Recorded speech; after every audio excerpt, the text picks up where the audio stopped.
A 17-year-old girl, a genius on her way to change the world, sits in the first-class seat she earned. A flight she's been dreaming of. But for some, her presence is a crime.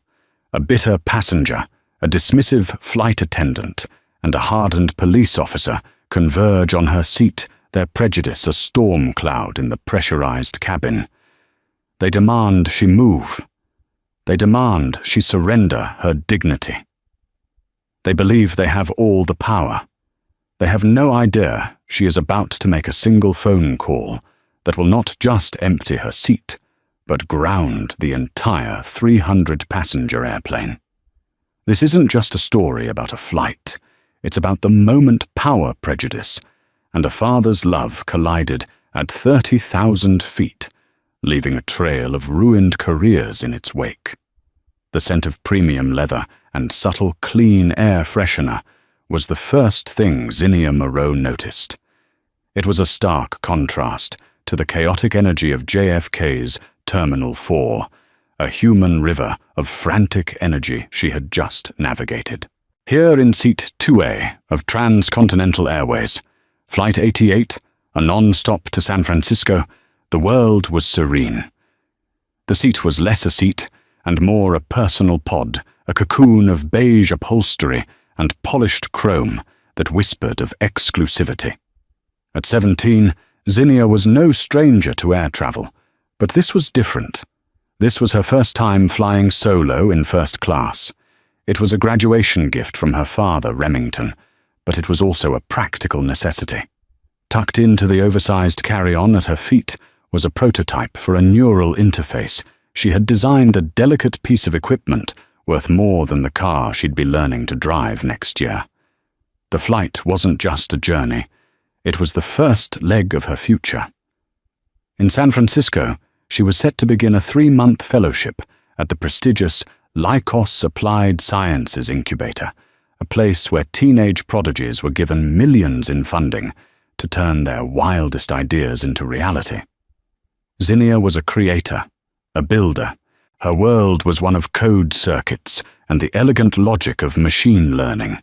She saw the world in systems and patterns, and the pattern she was currently observing was one of quiet efficiency. A flight attendant with a warm smile and a name tag that read Sarah had already offered her a pre-departure drink. She'd chosen sparkling water with a lime, and the low hum of the Boeing 777's auxiliary power was a soothing mantra. She pulled out her tablet not to watch a movie, but to review the final lines of her presentation code.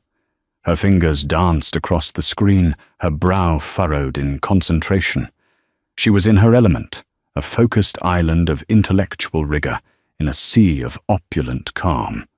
The delicate equilibrium was disturbed by a sharp, perfumed sigh. Zinnia looked up from her tablet to see a woman in her late 50s maneuvering a rigid, oversized handbag into the overhead bin above Seat 2B, directly across the aisle. The woman was impeccably dressed in a tailored cream-colored pantsuit, her blonde hair coiffed into a helmet of immovable perfection. Her face, however, was soured into a mask of faint disapproval as her eyes swept over Zinnia. It was a look Zinnia had seen before, a look that assessed her dark skin, her neatly braided hair, her simple but stylish hoodie and jeans, and concluded that they did not belong in this environment. The woman's gaze lingered for a fraction of a second too long, a silent audit that found Zinnia wanting. "Excuse me," the woman said, her voice crisp and carrying an unearned authority. She wasn't speaking to Zinnia, but to the air around her, as if summoning a subordinate. Kevin, a younger flight attendant with an anxious-to-please demeanor, hurried over. "Yes, ma'am, can I help you with that?" he offered, gesturing to the still open bin. "I can handle my own bag, thank you," she snapped, before lowering her voice to a conspiratorial yet clearly audible whisper. "I just want to be sure everything is in order in this cabin. There seems to be some confusion about the seating." She flicked her eyes pointedly toward Zinnia. Zinnia felt a familiar hot knot tighten in her stomach. She refused to look over. She kept her eyes fixed on her tablet, the lines of Python code suddenly seeming like a foreign language. She could feel the woman stare a physical weight on her shoulder. She told herself to ignore it. This woman, Brenda Schmidt, as she would soon learn her name, was just a random data point of unpleasantness in a world full of it. An anomaly in the system. Kevin, the flight attendant, glanced from Ms. Schmidt to Zinnia, his inexperience showing. He was a deer in the headlights, caught between a demanding passenger and a potential conflict he clearly didn't know how to handle. "All passengers have been boarded, according to their tickets, ma'am," he stammered. "Really?" Ms. Schmidt said, her voice dripping with skepticism. She finally settled into her seat, pulling her seatbelt tight with a series of sharp, angry tugs. "Because it's my understanding that first class is for paying customers, not guests, or people who've wandered into the wrong section." The insinuation was as thick and suffocating as the cabin air before the filtration system fully kicked in. Zinnia's fingers tightened on her tablet. She knew she had two options. She could shrink, make herself small and invisible, and pray the woman would lose interest. Or she could hold her ground. Her father's voice echoed in her mind, a memory from a conversation they'd had just last week. "You've earned your place at every table you sit at, Zinnia. Never let anyone make you feel you have to apologize for being there." She took a slow, deliberate breath, closed her tablet, and placed it in the seatback pocket. Then she turned her head and met Brenda Schmidt's icy gaze with a calm, steady one of her own. "Is there a problem?" Zinnia asked, her voice, even and clear, betraying none of the turmoil inside her. The directness of the question seemed to momentarily startle Miss Schmidt. She blinked, her pursed lips tightening further. "I was just expressing a concern about airline security and seating integrity," she deflected, wrapping her prejudice in the sterile language of corporate policy. One can't be too careful these days. Before Zinnia could respond, Sarah, the senior flight attendant, arrived. Her presence was a balm of professionalism. She had overheard the exchange from the galley. "Ms. Schmidt, is everything all right with your seat?"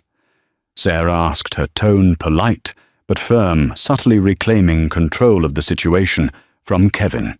"My seat is fine," Brenda replied, gesturing with a flick of her wrist towards Zinnia. "I'm just not convinced hers is." Sarah turned to Zinnia, a hint of apology in her eyes. "Miss May, I see your boarding pass for a moment, just to clear this up for the other passenger." The knot in Zinnia's stomach tightened into a painful fist. It was humiliating. She was being audited publicly because this woman had decided she didn't look the part. But she also understood Sarah was trying to de-escalate. Arguing would only make it worse. With methodical precision, she reached into her bag, pulled out the crisp paper of her boarding pass, and handed it to Sarah.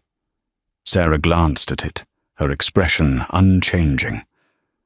"Thank you, Miss Moreau," she said, pointedly using Zinnia's name as she handed it back. She then turned to Ms. Schmidt. "As you can see, the passenger in 2A is ticketed for this seat. Everything is in order. We will be closing the cabin door for departure in just a few moments." Sarah's words were final. She gave Ms. Schmidt a smile that didn't quite reach her eyes and retreated towards the front of the cabin. For a moment, there was silence. Zinnia felt a small wave of relief. It was over. She was wrong. For people like Brenda Schmidt, it was never over. She had been publicly contradicted, and her sense of superiority was wounded. She pulled out her phone, her thumbs tapping furiously across the screen. Zinnia tried once more to retreat into her own world, pulling out noise-cancelling headphones. But as she did, she heard Ms. Schmidt's voice, now low and venomous, speaking into her phone. "Yes, I'm on the flight. No, it's a mess. There's a person up here who is being very aggressive and confrontational. The flight attendants aren't doing anything. Frankly, I don't feel safe." Zinnia's blood ran cold. The script had been flipped.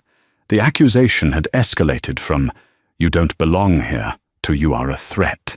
Brenda Schmidt wasn't just a racist. She was weaponizing it, turning a quiet teenager into an aggressive threat in the post-9/11 lexicon of air travel. The system wasn't just experiencing an anomaly. It was being deliberately corrupted. And Zinnia was the target. The lie hung in the air, a poisonous vapor. Zinnia could feel the atmosphere in the cabin shift. A few nearby passengers who had overheard Ms. Schmidt's phone call now cast nervous, furtive glances in her direction. She was no longer just a young woman in first class. She was now the subject of a security concern, a potential problem. The presumption of her innocence had been stolen in a single malicious sentence. Zinnia removed her headphones, the silence of the cabin now more deafening than any music. She looked to Sarah, who was busy with pre-flight checks near the cockpit door, seemingly unaware of this new escalation. Kevin, however, had heard it. He stood frozen near the galley, his eyes wide, looking at Zinnia, as if seeing her for the first time through Brenda Schmidt's distorted lens. Ms. Schmidt ended her call with a dramatic snap of her clutch purse. She flagged down Kevin as he passed. "Young man," she said, her voice now filled with a manufactured tremor of fear. "That girl," she jutted her chin towards Zinnia, "was incredibly hostile when I questioned her seating, and the other attendant just brushed me off. Given the circumstances, I must insist you get a security officer. I want her credentials properly verified. I will not be trapped in a metal tube for 6 hours with someone who becomes aggressive at the slightest provocation." This was the twist of the knife. She was framing her own prejudice as a legitimate safety concern, a tactic that was as cowardly as it was effective. She was using the very systems designed to protect passengers as a tool of harassment. Kevin, utterly out of his depth, swallowed hard. Ma'am, the other flight attendant, confirmed her ticket. "Confirmed a piece of paper," Brenda scoffed. "In this day and age, that's not enough. I want a federal officer to check her ID against the manifest. It's standard procedure when a passenger is causing a disturbance." "But she hasn't caused a disturbance," Kevin whispered, casting a desperate look at Zinnia. Her hostile reaction was the disturbance. Brenda insisted, her voice rising. "Are you refusing to act on a passenger's security concern? I will be taking your name and employee number." The threat worked perfectly. Kevin's face paled. The fear of a formal complaint, of a black mark on his record, outweighed his fledgling sense of duty. Without another word, he turned and scurried towards the cockpit. Zinnia's heart hammered against her ribs. This was spiraling. She was a character in a play she didn't write, and the script was getting darker by the second. Sarah, noticing the commotion, hurried back. "What's going on now?" she asked, her gaze falling on Brenda's triumphant smirk. "I have lodged a formal security concern about the passenger in 2A, and your colleague has gone to follow protocol," Brenda stated smugly. Sarah's professional facade finally cracked, replaced by a flash of genuine anger. "You did what, Mom? You are creating a delay for 300 people based on absolutely nothing." "Based on my personal safety," Brenda retorted coolly. "Something I'm sure Transcontinental Airways takes very seriously." The cockpit door opened, and the first officer leaned out. He exchanged a few hushed words with Kevin, his eyes scanning the first-class cabin. His gaze rested on Zinnia for a moment, unreadable, before he nodded and retreated back inside. A moment later, the gentle cabin chimes were replaced by a firm announcement from the flight deck. "Ladies and gentlemen, this is Captain Davies. We apologize for the slight delay. We are dealing with a minor cabin issue and have asked for ground personnel to assist. We appreciate your patience and expect to be on our way shortly." a minor cabin issue. That's what she was. A problem to be solved. A thing. The humiliation was a physical sensation, now a hot flush that spread from her chest to her cheeks. She wanted to be invisible, to shrink into the luxurious upholstery of seat 2A until she disappeared completely. But then she thought of her father, of the prototype in her bag of the fellowship waiting for her. She had done nothing wrong. She would not be erased. She squared her shoulders and met the curious and suspicious stares of the other passengers with a calm she didn't feel. Across the aisle, a businessman in seat 3C, a quiet man of Asian descent named Mr. Chen, discreetly angled his phone downwards, the small red light of its recording function, blinking almost imperceptibly. He had seen this kind of drama unfold before, and he knew the value of an impartial witness. The jet bridge, which had just begun to pull away, groaned as it redocked with the aircraft. The cabin door hissed open. A gate agent and a uniformed officer stepped inside. But it wasn't an airport police officer. Zinnia recognized the insignia and the severe, no-nonsense demeanor immediately. This was a federal air marshal. He was a tall, broad-shouldered man in his 40s with a military-style haircut and a face that looked like it had been carved from granite. His name tag read F. Miller. He bypassed the flight attendants completely and walked directly to Brenda Schmidt's seat, his presence sucking the remaining oxygen out of the cabin. "Ma'am, I'm Officer Miller. I'm told you have a security concern," he said, his voice a low, gravelly rumble that commanded attention. Brenda launched into her performance, pointing a trembling finger at Zinnia. "Yes, officer.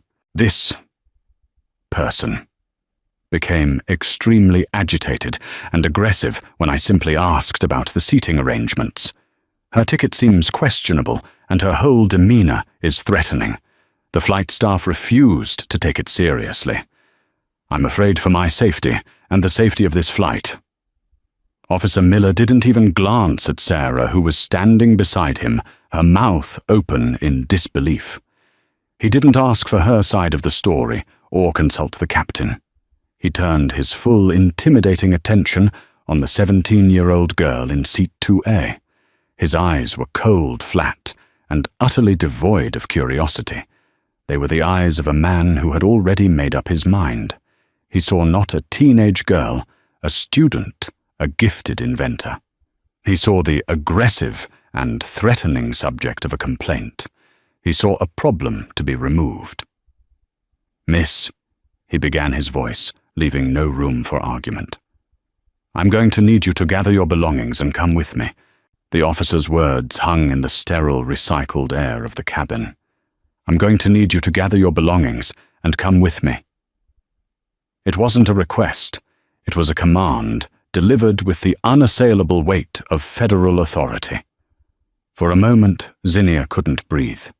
The entire world had shrunk to the space between her and Officer Miller. The faces of the other passengers blurred into a gallery of muted curiosity and discomfort. All the systems she believed in, logic, reason, fairness, were failing spectacularly.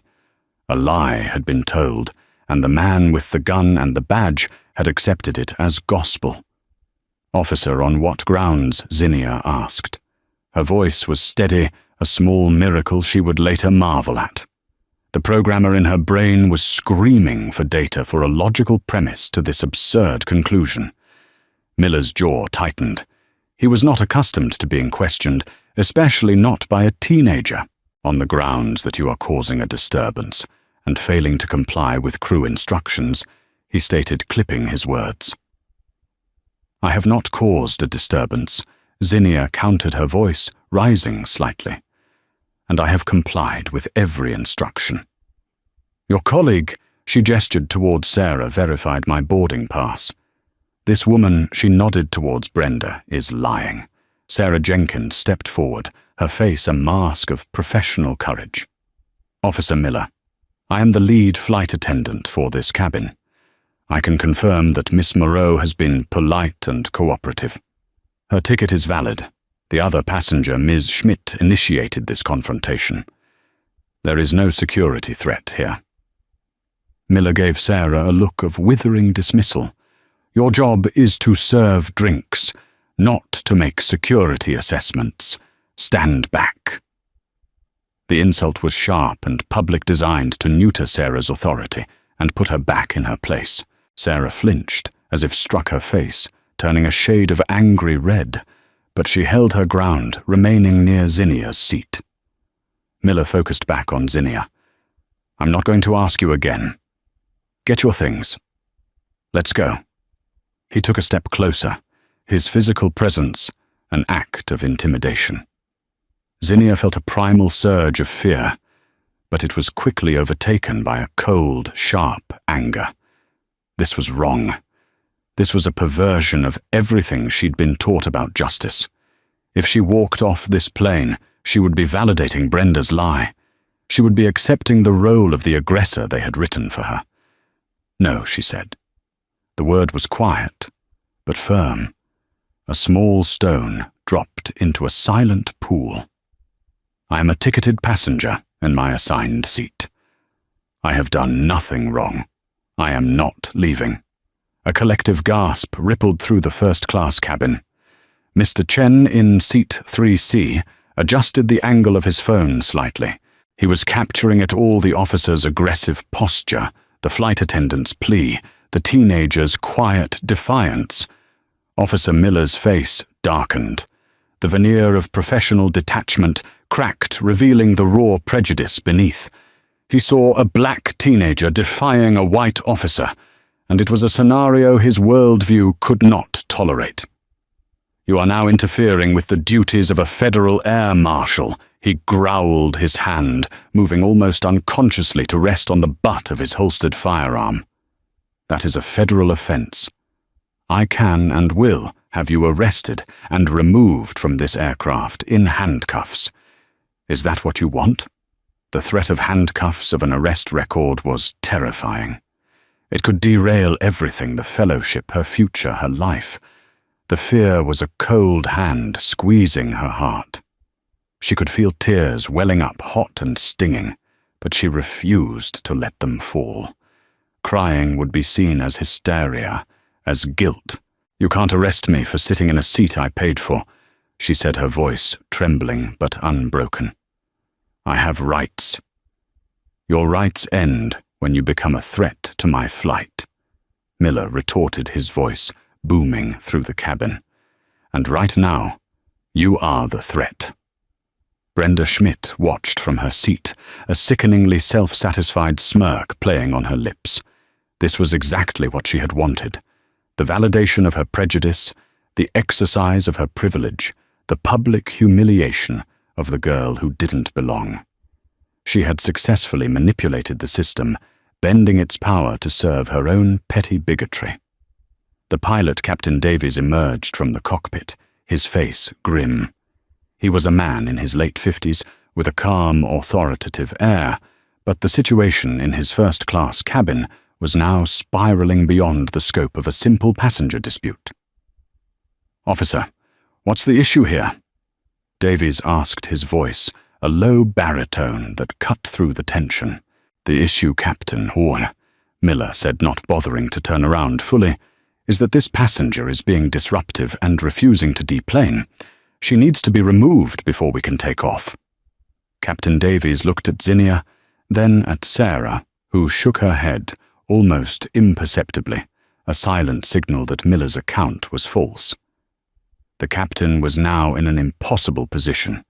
The flight was already delayed.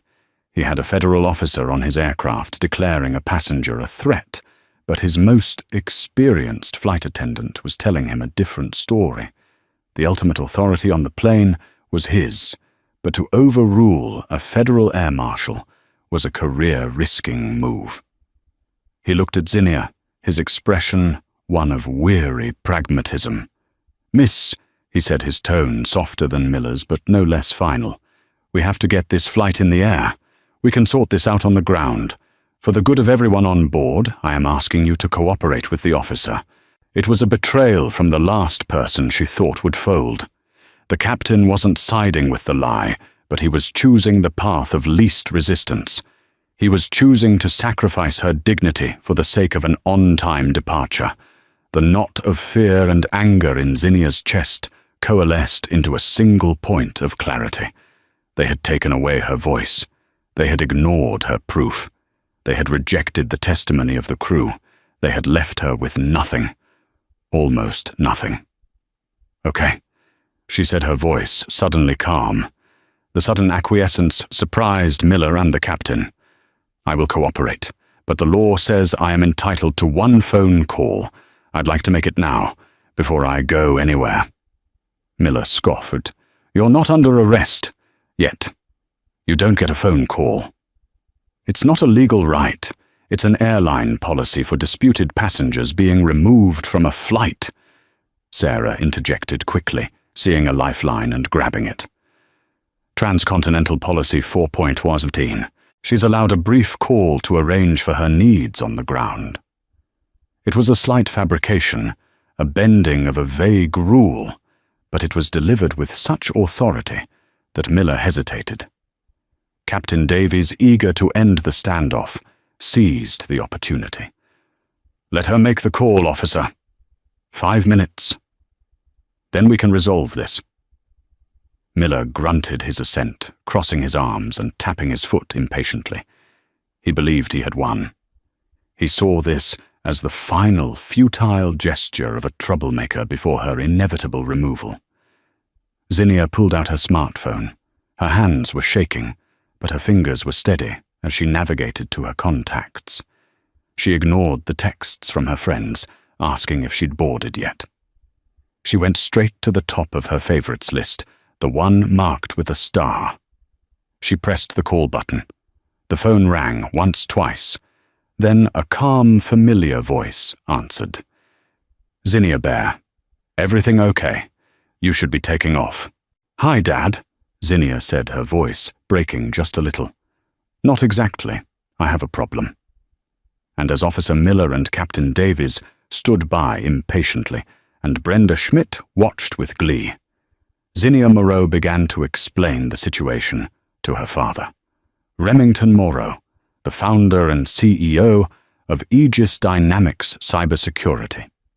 Remington Moreau was in his office on the 58th floor of a Manhattan skyscraper, a room with panoramic views that usually calmed him. He had been reviewing quarterly threat assessment reports, a litany of digital phantoms and corporate espionage attempts. When his phone rang with Zinnia's picture on the screen, he had smiled, expecting a quick call before she powered down for her flight. The smile vanished as he listened. His daughter's voice, usually so full of confidence and spark, was strained, trembling on the edge of tears, but held in check by sheer force of will. He listened without interrupting, as she laid out the facts, with the clinical precision he had taught her. The woman in 2B, the false accusations, the flight attendant who tried to help the arrival of an air marshal named Miller, the pilot's request for her to leave, and the ultimatum. With every word, a cold tectonic fury built deep within him. Remington Moreau was a man who had built a global cybersecurity empire from nothing. He had faced down hostile boardrooms, outmaneuvered corporate raiders, and negotiated with governments. He understood power not just in the form of money, but in the form of information and leverage. The one thing in the world he was truly vulnerable to was the well-being of his child. And these people, these strangers on an airplane, were hurting his child. His first instinct was primal. He wanted to roar, to threaten to unleash the full force of his considerable resources on this Officer Miller. But he smothered it instantly. Rage was a blunt instrument. This situation required a scalpel. "Zinnia," he said, his voice a paradigm of calm. "Listen to me very carefully. Are you on speaker?" "No, Dad." "Put me on speaker. Hold the phone up so the officer and the captain can hear me clearly." Zinnia did as she was told. "You're on speaker, Dad." Good Remington's voice, rich and resonant, filled the silent cabin. "My name is Remington Moreau. I am Zinnia's father. To whom am I speaking? Officer Miller, annoyed by the delay, stepped forward. This is Federal Air Marshal Frank Miller.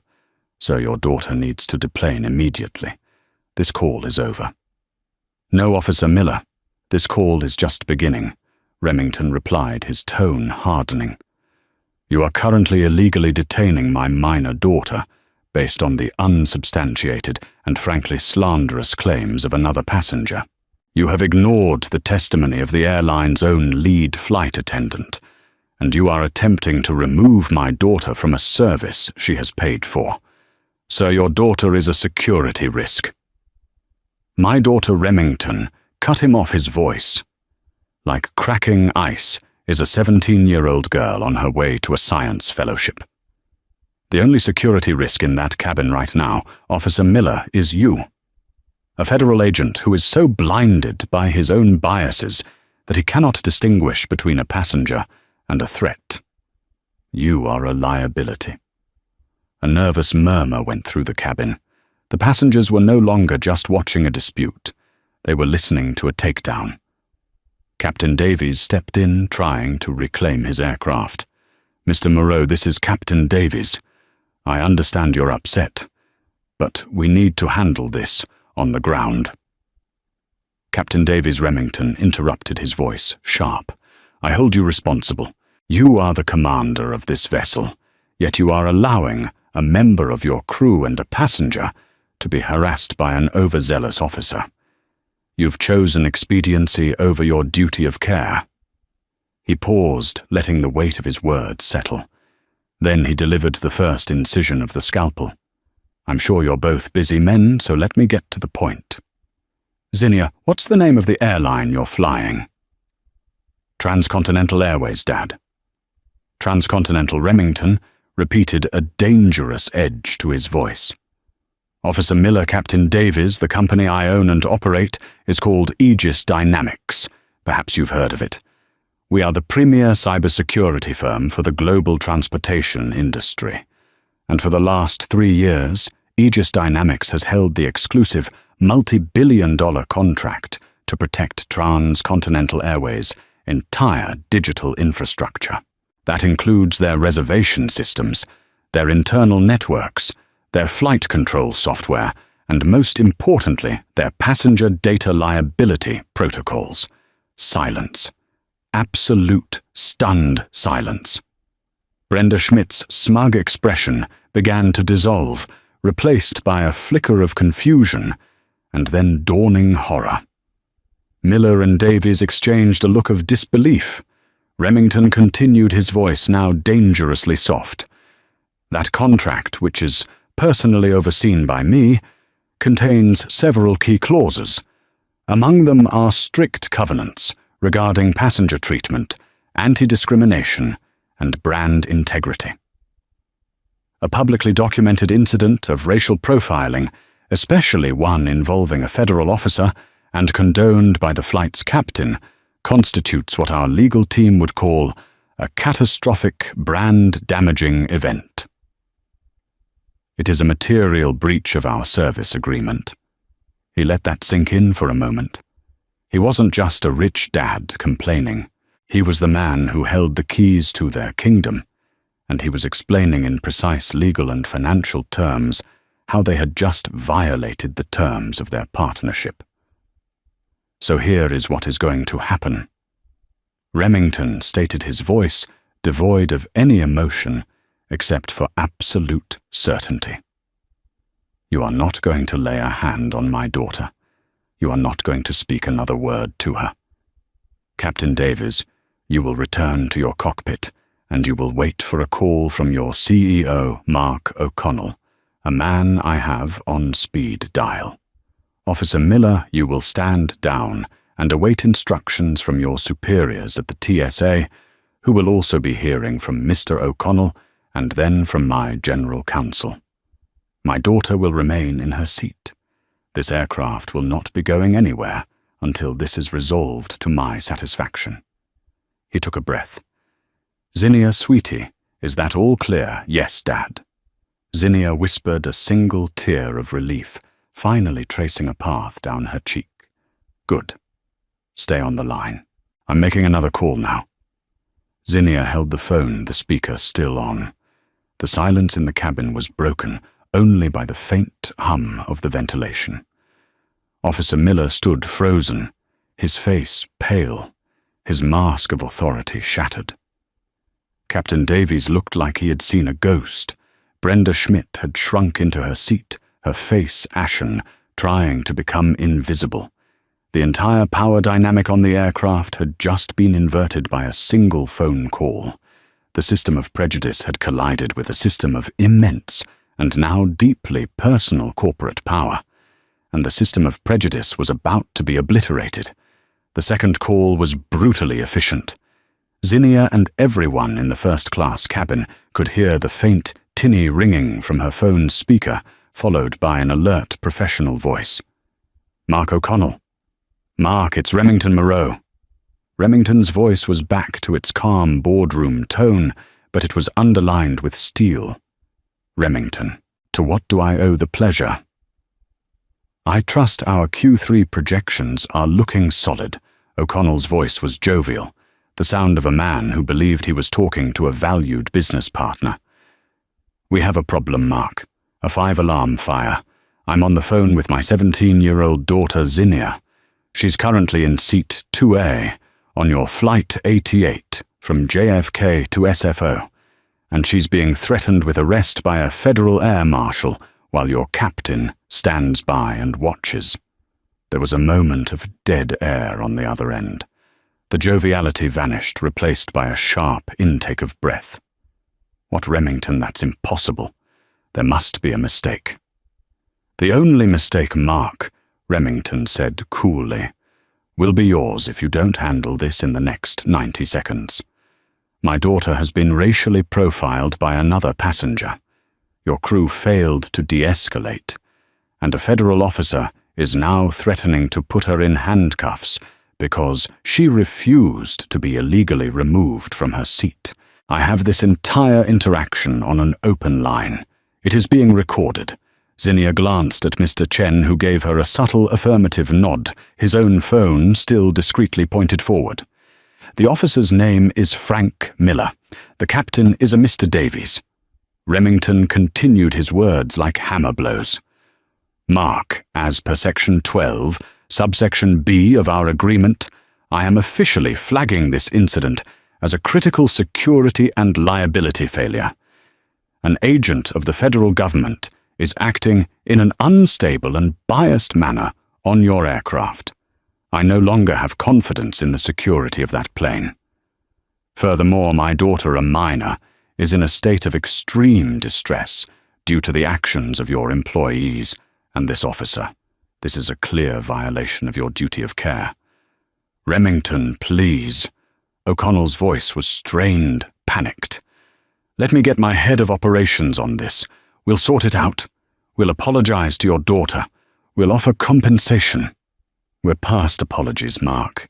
We're in the realm of consequences," Remington said, his voice dropping. "Here is my demand. The flight is not to take off. My daughter is not to be moved or spoken to any further. You will have your senior-most executive at JFK meet her at the gate with a full security detail to escort her to a private lounge.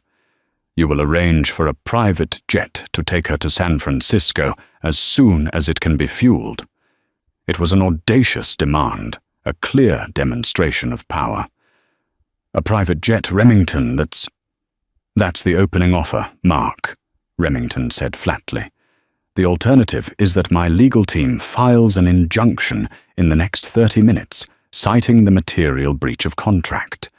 We will suspend all Aegis services to Transcontinental, pending a full federal investigation. Think about what happens to your airline tomorrow morning when the markets open and news breaks that your cybersecurity provider, the best in the world, has declared your entire system a liability. Your stock will be in freefall by 9:31 a.m. Your choice." It was checkmate. The CEO of Transcontinental Airways was being presented with two options: an astronomically expensive and embarrassing concession to one passenger, or the complete implosion of his company's public and financial standing. The silence on the line stretched for what felt like an eternity.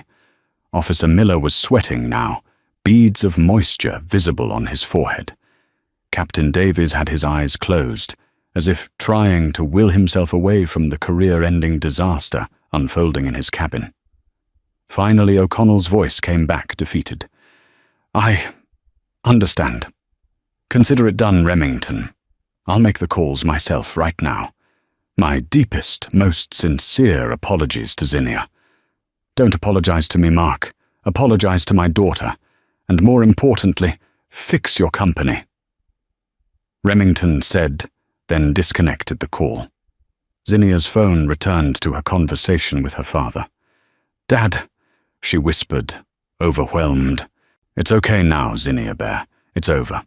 Someone will be there for you shortly," he said, his voice finally softening, the paternal warmth returning.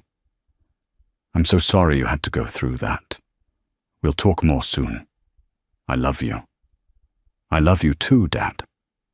The call ended. For a moment, the cabin remained in a state of suspended animation. Then the captain's phone buzzed. He answered it, his face turning even paler as he listened. He spoke only 2 words. "Yes, sir." He hung up and turned to face the first-class cabin, his expression grim. He looked at Officer Miller, then at Brenda Schmidt, with a gaze of pure, unadulterated fury. Then he turned to the intercom, his hand shaking slightly as he pressed the button. "Ladies and gentlemen, this is your captain speaking." His voice was strained heavy with a new, shocking weight.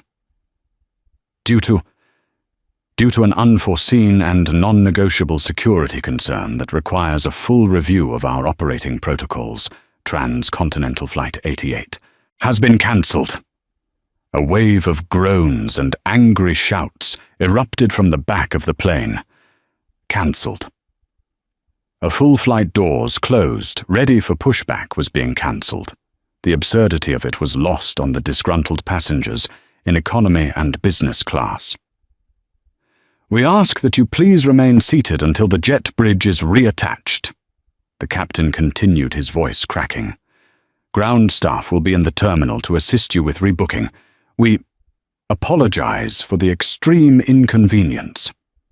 The announcement was a bomb that detonated the fragile piece of the aircraft. Chaos erupted. People were yelling, demanding explanations. Flight attendants, looking utterly bewildered, tried to calm the passengers.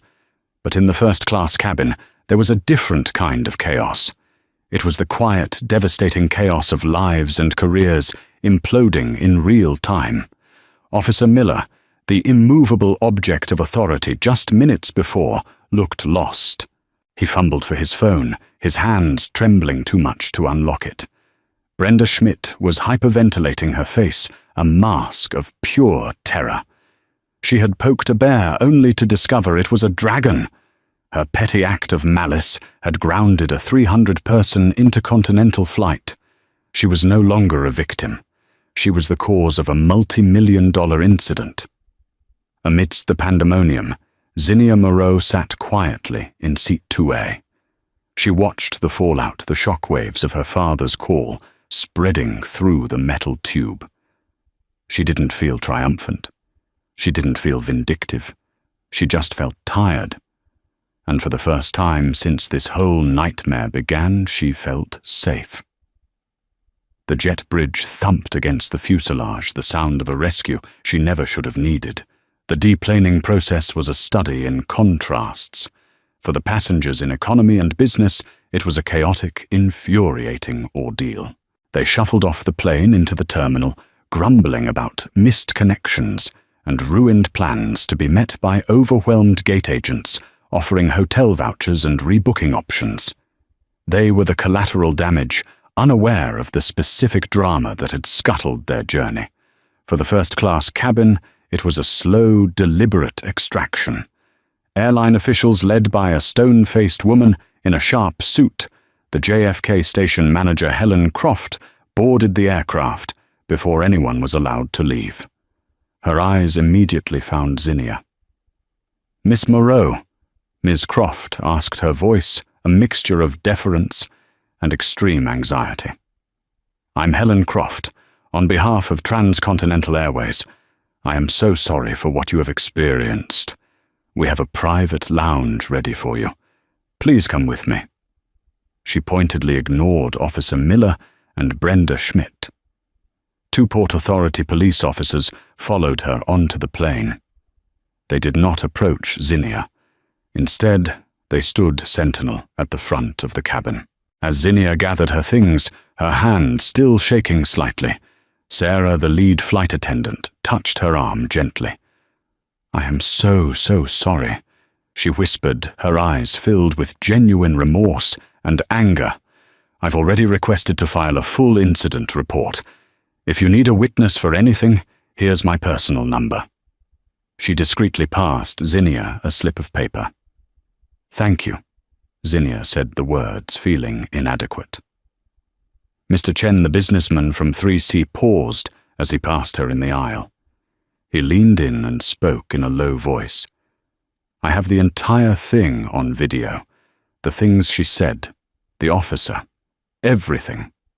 I will be sending it to the airline and to the news media. What they did was not right." He gave her a respectful nod and continued on his way. Zinnia walked off the plane, escorted by Ms. Croft, leaving the wreckage behind her. She didn't look back. Once she was gone, the atmosphere shifted. Ms. Croft turned to the Port Authority officers. "Officer Miller and Ms. Schmidt are to be escorted to separate interview rooms. Their statements are required for our internal investigation and the federal inquiry that will be following. They are not to leave the airport." The word inquiry landed like a stone. Brenda Schmidt began to sob, a pathetic, theatrical display that earned no sympathy. "It was a misunderstanding. I was just concerned," she wailed as an officer gently but firmly guided her by the elbow. Officer Frank Miller said nothing. The color had completely drained from his face. As a federal agent, he knew what an inquiry meant. It meant his career was at minimum on hold. More likely it was over. He had operated on instinct, on a lifetime of ingrained biases, and had picked a fight with the one person on that plane he could not afford to cross. He was escorted off his broad shoulders, slumped in defeat. The authority he had wielded so brutally just 30 minutes earlier had evaporated completely. The investigation was swift and merciless, driven by the combined pressure of an apoplectic CEO, a looming multi-billion-dollar contract breach, and the imminent threat of a public relations nightmare. Remington Moreau's legal team had already been in contact, making it clear that full transparency and accountability were non-negotiable. Sarah Jenkins was interviewed first. She gave a calm, factual, and damning account of the entire event, from Brenda Schmidt's initial snide remarks to Officer Miller's dismissal of her authority. Her written report was even more detailed, noting the time of every exchange. Kevin, the junior flight attendant, was next. In his interview, he was a wreck, alternating between tears and terrified apologies. He admitted that he had buckled under Brenda's threat of a complaint and had not followed protocol by immediately deferring to his senior partner, Sarah. Then came Mr. Chen's video. He had emailed it to the Transcontinental Corporate Affairs Office before he even left the terminal. The high-quality audio and clear video were undeniable.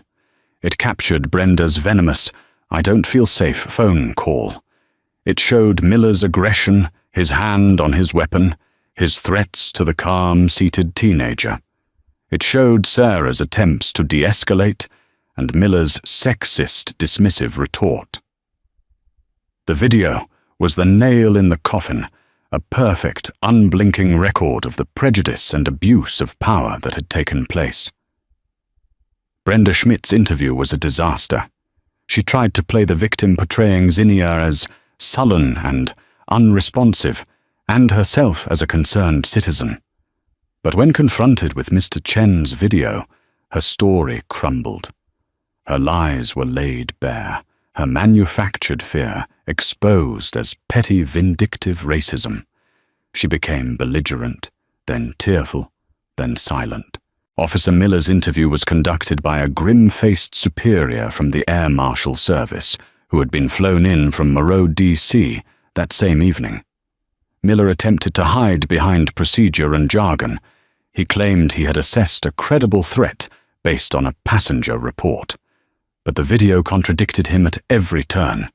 It showed he had made no attempt to verify the claim, had ignored the flight crew, and had escalated the situation with his own hostility. His defense was paper-thin, and his superior knew it. At the end of the interview, Miller was forced to surrender his badge and service weapon, pending the outcome of the formal inquiry. He was officially suspended. While the gears of corporate and federal justice began to grind, Zinnia was being treated like royalty. She was in the airline's most exclusive private lounge, a quiet sanctuary of soft lighting and plush armchairs. A full meal had been provided, and a team of specialists had already arranged for her prototype to be hand-couriered to the Lycos facility in San Francisco. Within 2 hours she was escorted onto the tarmac, not to a commercial plane, but to a sleek private Gulfstream G650. As she settled into the plush leather seat, the sole passenger in an aircraft built for 16, she finally allowed herself to process the day's events. The whiplash was immense. She had gone from being treated like a criminal to being treated like a head of state, all because of who her father was. The thought was unsettling. She was grateful immensely so for her father's power to protect her. But a part of her felt a deep sense of injustice for all the people who faced similar situations without a CEO father on speed dial. What would have happened to her if she were just an ordinary girl? The answer was a cold, hard certainty. She would have been in a holding cell facing federal charges, her future in jeopardy. The thought chilled her more than the air-conditioned cabin of the private jet. The system hadn't worked. It had been bypassed by a bigger, more powerful system, and that she realized was a problem of its own. In the weeks and months that followed the cancelled flight, the consequences unfolded, not with a single dramatic bang, but with the slow, grinding certainty of a tectonic plate shifting. For Zinnia Moreau, life moved forward. She thrived at the Lycos Fellowship, her neural interface project earning accolades and additional funding. The incident on the plane became a strange, surreal memory, a scar she knew was there, but didn't look at every day. Her father had handled the fallout, shielding her from the legal and media storm that followed. She knew there were repercussions, but she was deliberately kept at a distance, allowed to be a 17-year-old genius, not a symbol or a victim. For the architects of her ordeal, however, there was no such peace. Their lives were systematically and irrevocably dismantled by what became known internally at Transcontinental as the Moreau Protocol. Officer Frank Miller. His suspension became a termination.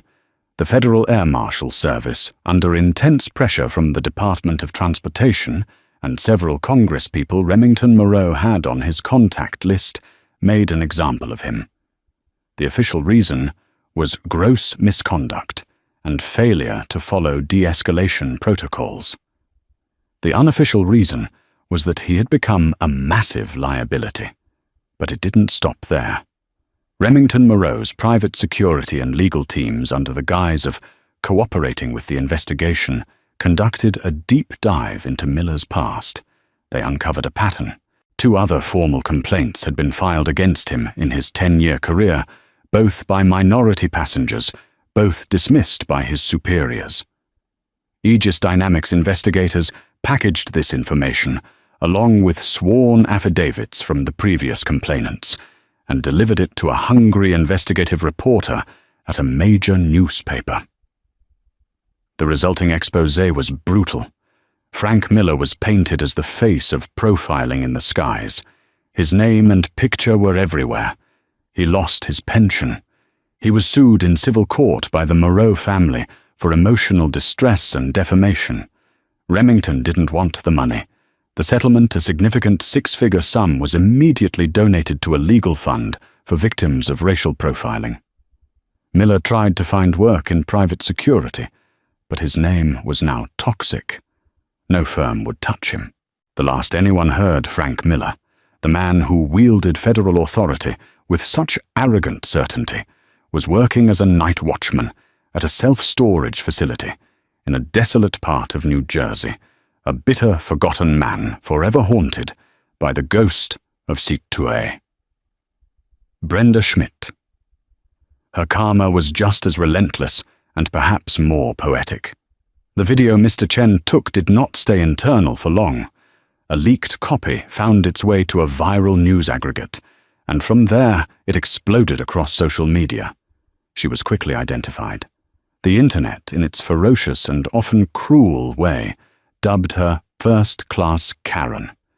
Her employer, a high-powered management consulting firm in Boston, where she was a senior partner, was inundated with calls and emails. The firm prided itself on its image of diversity and inclusion, a carefully curated brand that Brenda's actions had just set on fire. She was called into a meeting with the managing partners. They had seen the video. They had read the articles. They had seen their firm's name being dragged through the mud online. She tried to defend herself, but her arguments were hollow. She wasn't just a PR problem. She had demonstrated a profound lack of judgment and a character flaw that was incompatible with their corporate values. She was fired. Her severance package was the bare legal minimum. Her social life in the affluent Boston suburb where she lived disintegrated. Friends stopped returning her calls. She was asked to step down from the board of the local charity she chaired. The video of her sneering face was her digital ghost following her everywhere. Banned for life from Transcontinental and several of their partner airlines, her world, which had revolved around travel and a sense of entitled status, shrank to the confines of her quiet, empty house. She had tried to eject a young woman from a world where she thought she didn't belong, and in the end had only succeeded in ejecting herself from her own. Transcontinental Airways. The airline paid a steep price. They avoided the full cancellation of the Aegis Dynamics contract, but the renegotiation was painful. Remington Moreau, holding all the cards, insisted on new terms.